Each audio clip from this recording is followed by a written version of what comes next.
Do you know which marriage regime is right for you? Learn about polygamy in South Africa and other types of marriages that you can enter. Marriage is a serious step that will change your life significantly, particularly in terms of finances and wealth management. In South Africa, you can choose from a variety of marital regimes that regulate financial affairs during marriage. These include an antenuptial contract, community of property, Shari'ah, and polygamous African marriages. Each regime has unique characteristics that affect debt liability, inheritance, insurance needs, investments, and divorce. Choosing a marital regime is an important decision with major implications for your and your partner's financial affairs. It is important to discuss which regime is suitable for your needs as a couple. Here are some tips on how to have a productive conversation about choosing a marriage regime. Start the conversation early. It is essential to have this conversation well before your wedding day. This will give you enough time to explore your options and make an informed decision. Do your research, educate yourself about the different marital regimes and their implications for your financial affairs. This will help you articulate your preferences and concerns. Be open and honest. It is important to be open and honest with your partner about your financial goals and needs.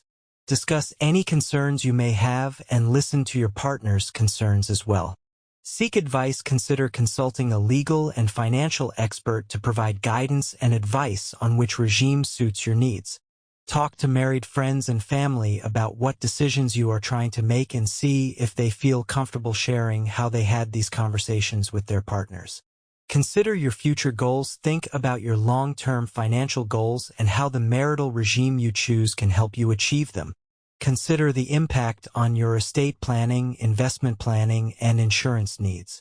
Consider your circumstances. Each couple's circumstances are unique, and it is essential to consider how your circumstances will affect your choice of the marital regime. For example, an ANC without accrual may be more appropriate if one partner has significant debts or liabilities. Compromise. Choosing a marital regime is a joint decision that requires compromise. Be willing to consider your partner's preferences and concerns and work together to make a decision that works for both of you. When choosing a marital regime, it is crucial to consider the financial implications of the different options. The types of marriages in South Africa. Antenuptial contract. An ANC is the most common marital regime in South Africa. It involves a contract that is entered into by the couple before marriage, and it determines how their assets and liabilities will be managed during the marriage. There are two types of ANC: without accrual or with accrual. In an ANC without accrual, each spouse retains control of their own assets and debts during the marriage. Your assets and liabilities are not merged, and you are not liable for each other's debts. In a divorce, each spouse retains the assets and liabilities they have accumulated individually during the marriage. In an ANC with accrual, each spouse is still not liable for the other's debts, but the couple agrees to share the growth of any assets that occurs during the marriage.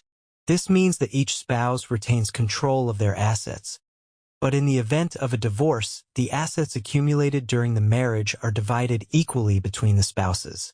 Community of property. The COP regime is the default marital regime in South Africa, which means that if a couple does not sign an ANC before getting married, they will automatically be married in COP. This regime involves merging the couple's assets and liabilities into one joint estate. Both spouses have equal rights to the assets and are equally liable for the debts. In case of a divorce, the couple's assets are divided equally between the spouses, regardless of who acquired them. This regime can be risky for individuals with significant debts or liabilities, as their spouse will also be liable for those debts. Shari'ah marriages. Shari'ah marriages are governed by Islamic law and are recognized in South African law.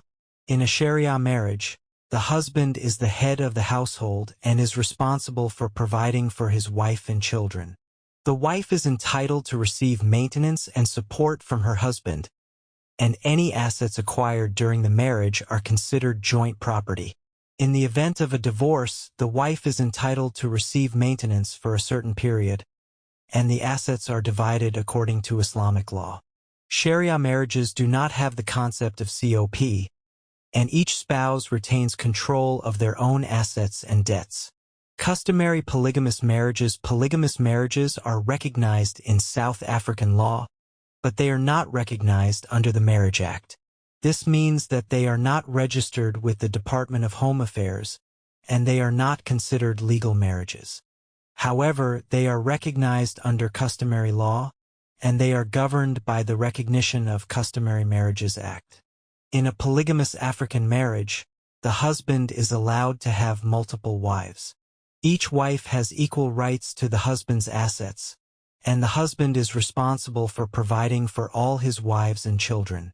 In the event of a divorce, the assets are divided according to customary law, and each wife is entitled to an equal share.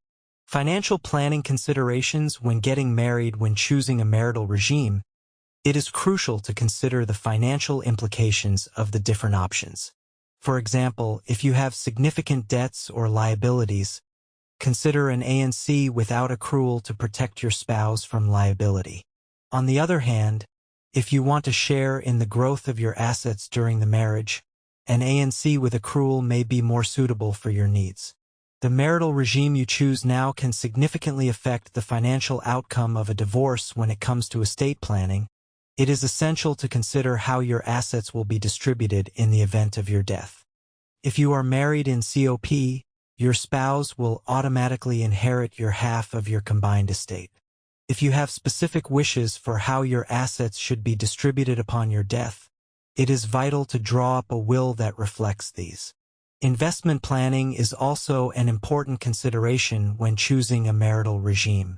If you are married in COP, both spouses have equal rights to the assets, which can make it difficult to manage investments.